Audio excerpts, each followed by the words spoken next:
Donald Trump isn't one to let bygones be bygones, and early this morning, well, more accurately, the middle of the night, the president-elect put out this ominous message on Truth Social. Quote, Liz Cheney could be in a lot of trouble. He was referring to claims in a new House Republican report calling for Cheney to be prosecuted for her work on the January 6th Select Committee. The report accuses her of witness tampering. CNN's Kristen Holmes joins me now. Kristen, the time of day is certainly noteworthy. The content is more so. Yeah, it's certainly starting to feel a lot like the first time Donald Trump was in the White House when he would fire off tweets in the middle of the night. We know he doesn't like to sleep, but now he is also posting things that hold a lot more weight because he is the president-elect. Now, I do want to note one thing. These comments come after Donald Trump sat down for an interview with NBC and essentially said that all the members of the House Select Committee that investigated January 6th should go to jail. And he has had a particular fixation on Liz Cheney. He brought it up in that interview, and he brought her up multiple times on the campaign trail. She is someone who has really gotten under his skin. Now, the reason why this holds so much more weight now is given the fact that, one, he is going to be president, but two, who he has installed to what he hopes is be the head of the FBI, because part of this is essentially the committee saying that Liz Cheney should be prosecuted by the FBI, which in Trump's world, if all goes according to plans, would be run by Kash Patel, a Trump loyalist who we believe, based on everything we have seen from Patel over the last several years, would do whatever it was that Trump wanted, including potentially prosecute Liz Cheney. So I do want to talk a little bit about what's in that report. So here are some of the key findings from that subcommittee report that was sent out by the House Republicans. It says Liz Cheney colluded with, quote, star witness Cassidy Hutchinson. Again, these are the key findings. Liz Cheney should be investigated for potential criminal witness tampering. Liz Cheney used the January 6th Select Committee as a tool to attack President Trump. Now, what's really interesting to me about this, Dana, is that these are things that I have heard from Trump allies behind the scenes without any sort of research or report to back it up, that they believed had happened in terms of what happened with the January 6th Select Committee. Clearly now you have Trump allies putting out this report, which really confirms everything that Donald Trump wanted to have confirmed around the January 6th Select Committee, and particularly around Liz Cheney. And just one quick thing to note, this is the latest in a series of what we have seen from President-elect Donald Trump, where he wants to go after his perceived enemies, Liz Cheney among them, but also the media, as we saw in the last several days. Yeah, we sure have. Kristen, thank you so much for that reporting. I'm joined here at the table by a group of very talented reporters, CNN's Isaac Dovere, Vivian Salama of The Wall Street Journal, and CNN's Lauren Fox. I want to just play a little bit of what Barry Lattermilk, the congressman from Georgia who put out this report, said on Newsmax late yesterday. We started finding this back channel communication between Cassidy Hutchinson and Liz Cheney. Liz Cheney also admits that she shouldn't be having these communications because it's an ethical violation, but she continues to do it anyhow. And so that's why I think the FBI needs to look into this. So just to kind of remind people, Kristen just read this, but our memories might be a bit foggy, even though we were very deeply rooted in this.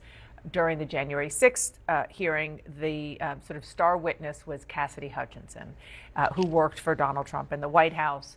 And what the allegation in this report is that when Cassidy Hutchinson decided to testify against Trump, previously she had her legal team was paid for by Donald Trump and by his allies. And the allegation in this report is that Liz Cheney, in bringing her over, also helped her get new legal counsel, which maybe persuaded her, or that's my word, but that's the gist of it, to testify against Donald Trump.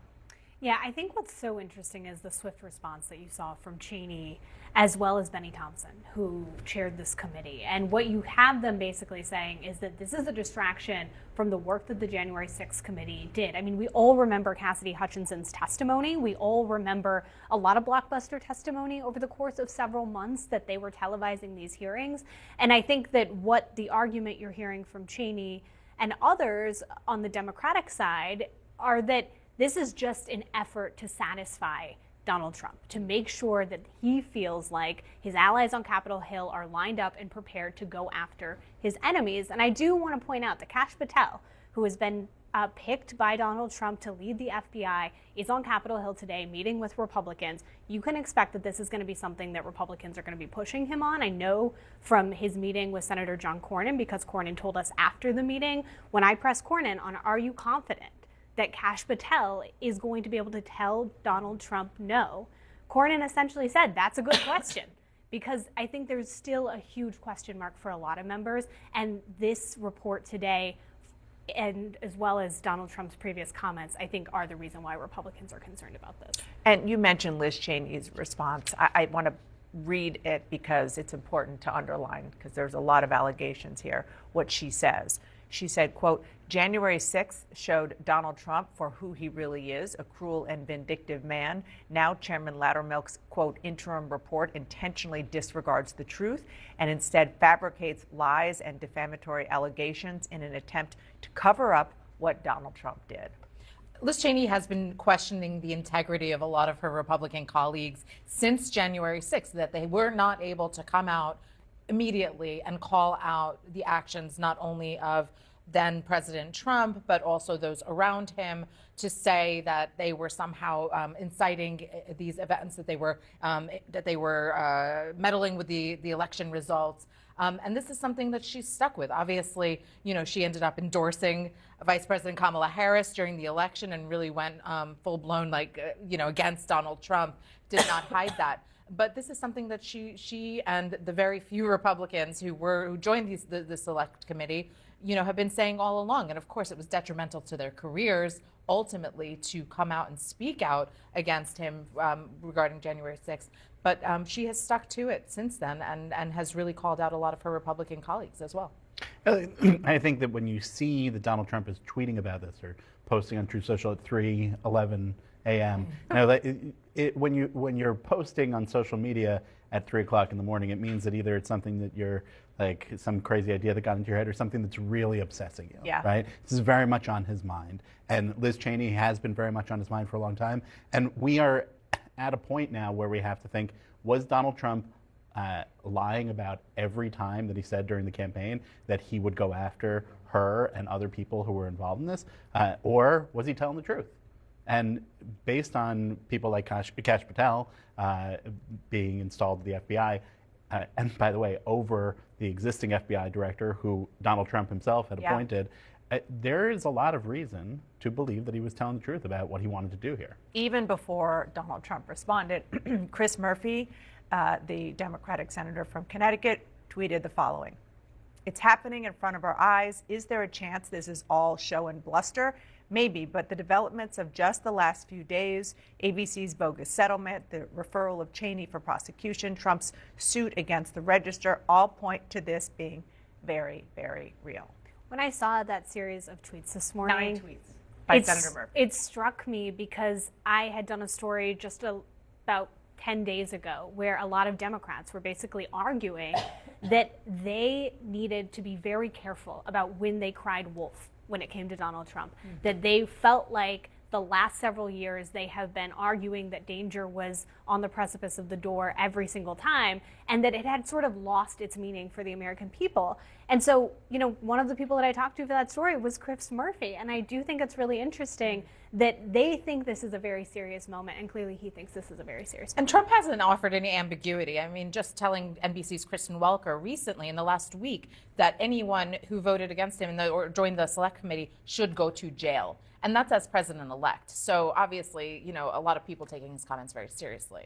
But before we go to break, I just want to get to one bit of your reporting, which I thought was fascinating in the Journal, how Tucker Carlson killed Mike Pompeo's hopes of joining the Trump administration. Former Fox News host and Donald Trump Jr. led a campaign to prevent Pompeo from getting an administration job. Yeah, and it's part of a broader theme, Dana. So, Mike Pompeo was seen as a front runner for the Secretary of Defense job literally up until almost the day before the election. But Tucker Carlson, the former Fox News host, and his son, Don Jr., really pushed him. They said that he's a neocon, and they believe that the neocons, these old school conservatives, were essentially trying to manipulate him, not serve faithfully. They pointed out examples like John Kelly and Jim Mattis from the last administration, John Bolton, all of them who have come out and said he wasn't fit to run for president again. And so they linked Mike Pompeo to that. And it's really just ultimately the tensions. It highlights the tensions between the MAGA branch of the Republican Party and a lot of these more traditional Republicans being pushed out the door.